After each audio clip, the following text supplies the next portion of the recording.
Bonjour, aujourd'hui nous sommes dans l'Évangile de Luc, chapitre 17, et notre thème c'est comment recevoir plus que tu as demandé.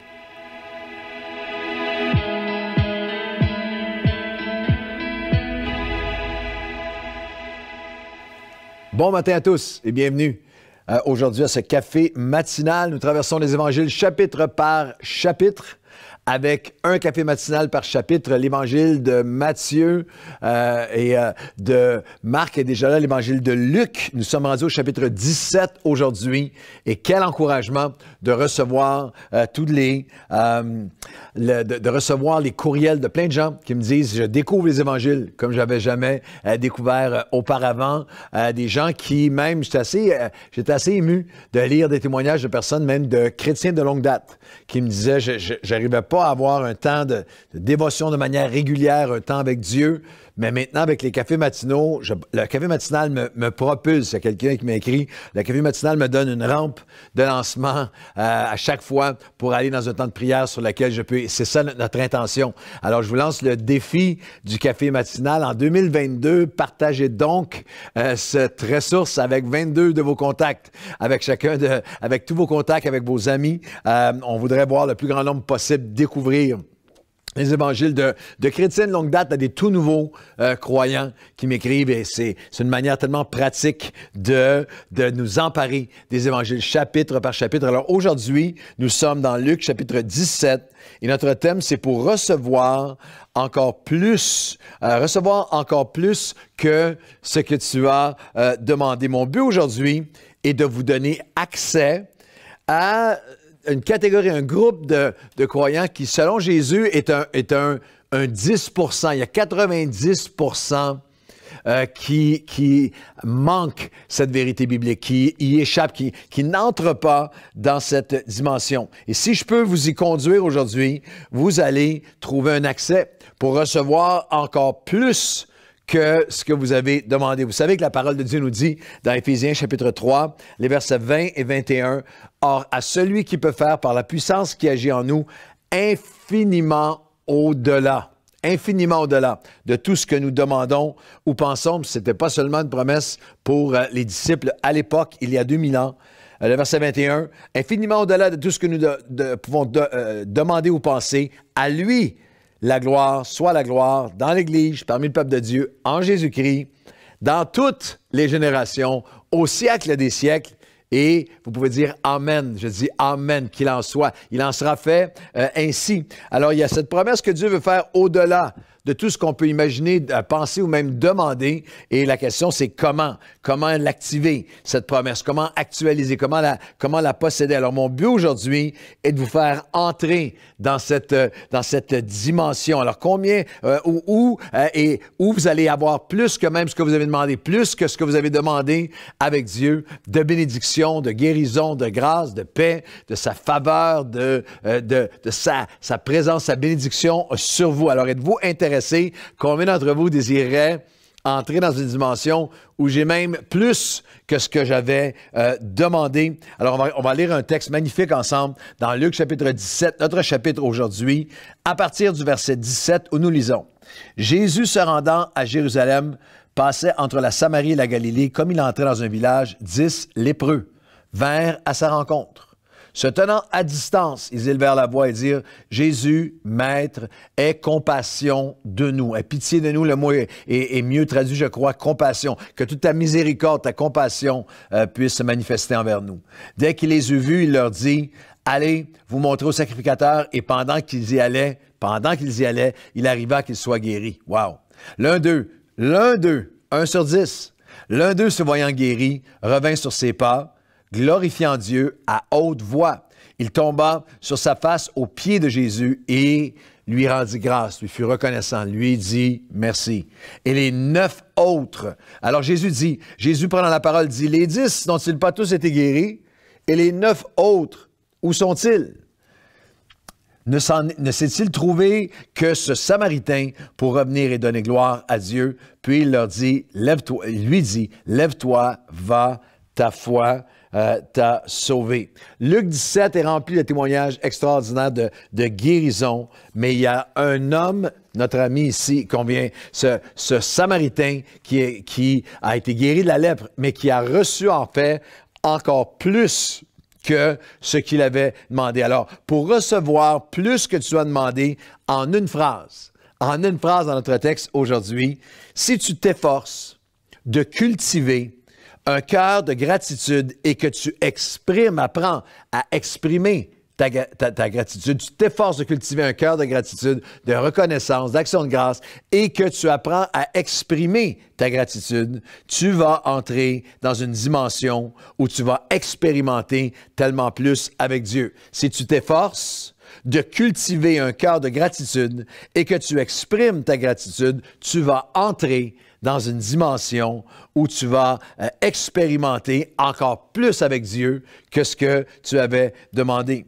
Les 10 ont demandé à être guéris, l'ont été extérieurement, mais un a expérimenté encore plus. On va le lire dans un instant. Mais est entré dans une dimension où, lorsqu'il est revenu sur ses pas et qu'il a exprimé sa reconnaissance à Dieu, il a reçu encore plus. La gratitude, l'attitude de gratitude, la reconnaissance est une force, est un moteur pour nous propulser dans encore plus avec Dieu, nous faire entrer dans une dimension. C'est une dynamique spirituelle extrêmement négligée, oubliée et extrêmement puissante. Quelques citations sur la gratitude. La gratitude, c'est l'antidote au ressentiment, à l'irritation et à la frustration. La gratitude, c'est une autre citation, ou celle qui ne remercie pas pour peu, ne remerciera pas pour beaucoup. La gratitude est non seulement la plus grande des vertus, mais aussi la mère de toutes les autres. Il y a tout un flot d'autres bénédictions lorsque nous venons à Dieu avec gratitude. Il y a une dimension d'effort dans la gratitude et on voit à quel point ce n'est pas humainement naturel. Les 10 ont été guéris de la lèpre, mais très rapidement ont été repris par le tourbillon de la vie, par tout ce qu'ils n'avaient pas, par les problèmes, par les manques, par la jalousie, par l'envie, par ce qu'ils auraient voulu qui ne soit pas arrivé, et ne sont même pas revenus pour dire merci, pour être reconnaissants. Il y a énormément, dans chacun d'entre nous, il y a ce combat, mais il y a énormément de croyants qui sont avec les 9. Il y a seulement, selon Jésus, un 10%, une personne sur 10 qui entre dans cette dimension de gratitude. La question, c'est dans quel groupe es-tu? Dans quel groupe es-tu? Es-tu dans le groupe de ceux qui sont juste pris dans l'ingratitude, la non-reconnaissance, ce que je n'ai pas, ce que je pensais avoir, ce que j'ai perdu, ce que je croyais? Ou es-tu dans cette dynamique? C'est tellement cette dynamique d'un cœur qui cultive la reconnaissance envers Dieu. Nous sommes tellement rapides à nous plaindre, mais lents à la gratitude, au merci, au remerciement, à l'action de grâce envers Dieu, envers lui en premier, bien sûr, mais aussi envers les gens qui nous entourent, envers notre conjointe, nos enfants, nos petits-enfants, nos amis, des amis avec nos collègues, envers notre nation, notre gouvernement, envers notre mode de vie, notre qualité de vie, envers les bénédictions passées de Dieu, envers aussi, littéralement, la famille de Dieu, notre entourage chrétien, envers notre Église, envers le ministère, envers nos pasteurs, envers l'équipe pastorale. Il y a plusieurs études après études. Les psychologues nous rappellent que c'est même, et ceux qui sont experts à étudier le comportement même du cerveau humain, que le cerveau humain retient, et vous savez que c'est vrai, retient tellement plus facilement et longtemps les mauvaises expériences que les bonnes. C'est vraiment quelque chose qui est prouvé scientifiquement. Alors, la phrase est simple. Si tu t'efforces de cultiver un cœur de gratitude et que tu apprends à exprimer la gratitude, tu vas entrer et expérimenter une plus grande mesure de bénédiction de Dieu. La première étape, c'est que si tu t'efforces de cultiver un cœur de gratitude, il y a une réalisation. Ça doit être intentionnel. Ça doit être quelque chose parce que tu comprends le principe, il y a toute une démarche qui est faite. On nous dit que cet homme a fait plusieurs pas. Il a l'un d'eux, se voyant guéri, il est revenu sur ses pas. Peut-être que tes pas ont été des pas d'ingratitude, des pas que ça va trop vite, des pas de ma tête, mes yeux, ma bouche, mon cœur rempli de ce que je n'ai pas, de ce qui m'a été enlevé, de ce que je trouve injuste, de ce qui est en retard, de ce qui me déplaît, me déçoit dans les gens autour de moi ou dans ma situation. L'un d'eux, se voyant guéri, est revenu sur ses pas. C'est l'effort nécessaire. Nous devons revenir sur nos pas et il a glorifié Dieu à haute voix. Il est tombé sur sa face aux pieds du Seigneur et il a rendu grâce. Jésus pose les questions à lesquelles il connaît déjà les réponses. Jésus, prenant la parole, leur dit, « Hey, les 10 n'ont-ils pas été guéris? » Oui, ils l'avaient été. « Où et les 9 autres, où sont-ils? » Nous avons reçu de Dieu et nous devons reconnaître, avoir une intentionnalité, un effort, reconnaître le besoin de donner gratitude à Dieu pour ce qu'il a fait pour nous. Reconnaître, est-ce que la question de Jésus est encore pour toi et moi? Les 10 n'ont-ils pas été guéris? Oui. Nous avons tous des raisons d'être reconnaissants, de gratitude. Votre attitude de gratitude va déterminer votre altitude spirituellement. Le manque de gratitude empoisonne tout le reste, empoisonne tout. Mais la gratitude vient donner vie. Ça prend une intentionnalité, un effort même continu. Il est tellement plus facile. Nous n'avons pas besoin d'efforts pour être ingrats, pour continuer notre chemin, pour être avec les 9, pour les 9 qui ont murmuré, critiqué, maugré, jalousé, envié, oublié ou simplement négligé, de revenir à Dieu avec reconnaissance. Chacun d'entre nous, il est étonnant de voir le nombre d'occasions que nous avons où j'ai moi-même, où je peux choisir la gratitude au lieu de me plaindre. Il y a quelques jours, nous étions dans la semaine avant Pâques à Nouvelle Vie. Ça a été une semaine extraordinaire. On avait, sur nos 7 sites, on avait 12 cultes à organiser. Il y en avait 4 à Longueuil et il y en avait 5 à Longueuil, puis il y en avait sur tous nos sites de façon multipliée. En plus de ça, c'était le premier week-end où nous étions en ligne. Si vous avez manqué ça, allez voir le vendredi saint, dimanche matin. Les réunions étaient live en ligne. On était live pour les premières fois. Ça s'est passé merveilleusement. Mais toute la semaine avant, il y a une multitude de détails et de pression. Et j'étais pressé par tout ça. Et honnêtement, mon altitude en gratitude était un peu basse. J'avais un focus sur toutes les pressions, tout ce qui devait changer, tout ce qui était amélioré, tout ce qui était... Et j'ai reçu un courriel d'un ami qui, en ce moment, est auprès des pasteurs en Ukraine. À Kiev et aussi et même à Mariupol, vous imaginez, où tout a été rasé, où tout a été... Il me partageait ce que, en ce moment, en live, en temps réel, dans une ville comme Kiev, qui était magnifique et qui est comme les nôtres, ce qu'ils vivent en ce moment. Et j'étais percé, je me souviens, j'ai lu le courriel, j'ai fermé la porte de mon bureau, je me suis arrêté pour dire, Seigneur, il faut que j'arrête pour prier pour eux. Et pour donner, pour les aider, pour être généreux. Mais il faut que je m'arrête pour être reconnaissant. Il faut que je m'arrête pour te dire merci. Il faut que je revienne sur mes pas pour te dire merci pour la sécurité. Merci pour ta bénédiction. Merci pour la liberté. Merci pour l'Église qui est là. Merci pour ton peuple. Merci pour ma famille. Merci pour tout ce que tu m'as donné. Alors, il y a cette dynamique si tu veux avoir plus que ce que tu as demandé avec Dieu, aller plus loin, recevoir plus, avoir accès à un flot de bénédiction, ça passe par la gratitude. Tu t'efforces de cultiver un cœur de gratitude et tu apprends à exprimer ta gratitude.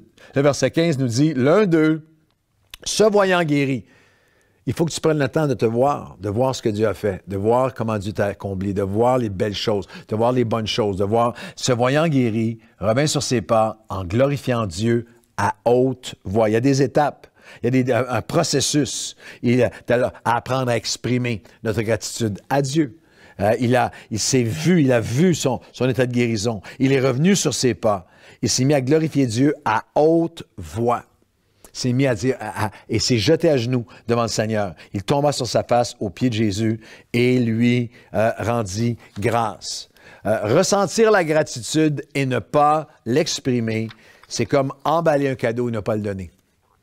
Lorsque nous exprimons notre gratitude, nous ne devons jamais oublier que la profonde gratitude, lorsqu'elle est authentique, n'est pas seulement de lancer des paroles, mais de vivre par elles, d'exprimer. Est-ce que tu exprimes ta gratitude? C'était quand la dernière fois où tu t'es jeté au pied de Jésus pour dire à haute voix, merci Seigneur. Je te remercie, je m'arrête pour te donner gratitude, action de grâce, reconnaissance. C'était quand la dernière fois où tu as exprimé. La gratitude est un processus. La gratitude qui est non exprimée, la gratitude silencieuse. La vraie gratitude, elle est vocale, elle est focalisée. La gratitude silencieuse n'aide personne, ne soutient personne, n'encourage personne. Et même dans ta relation avec Dieu, il y a quelque chose de spirituel qui prend place. Lorsqu'à haute voix, tu exprimes ta gratitude à Dieu, il y a quelque chose, il y a un rappel à ton propre esprit de qui il est, de ce qu'il a fait. C'est ce qu'on fait ensemble corporativement dans la louange, dans l'adoration, mais c'est ce que tu dois développer. Moi, j'ai toutes sortes de choses que je fais de manière concrète depuis des années. Je tiens un journal de gratitude. Un journal sur les choses récentes, mais aussi à long terme, ce que Dieu a fait pour moi, la gratitude que je cultive. Si tu t'efforces de cultiver un cœur de gratitude et que tu apprends à exprimer ta gratitude. Est-ce que tu exprimes ta gratitude à ton épouse, à ton frère, à ta sœur, à tes parents, à tes enfants, aux gens autour de toi, aux gens avec qui tu travailles? Un leader qui veut bâtir une équipe doit apprendre à exprimer la gratitude. Alors, tu t'efforces d'avoir un cœur de gratitude, exprime ta gratitude. Et la dernière pensée, alors tu vas entrer dans une dimension où tu vas expérimenter tellement plus avec Dieu. Remarquez que tous ont été guéris extérieurement, temporairement, mais celui qui a exprimé la gratitude, celui qui a manifesté qui a cultivé un cœur de reconnaissance, Jésus lui dit, lève-toi avant, ta foi t'a sauvé. Il y a une dimension, le mot qui est utilisé ici, c'est la plénitude du salut, non seulement extérieur, temporaire.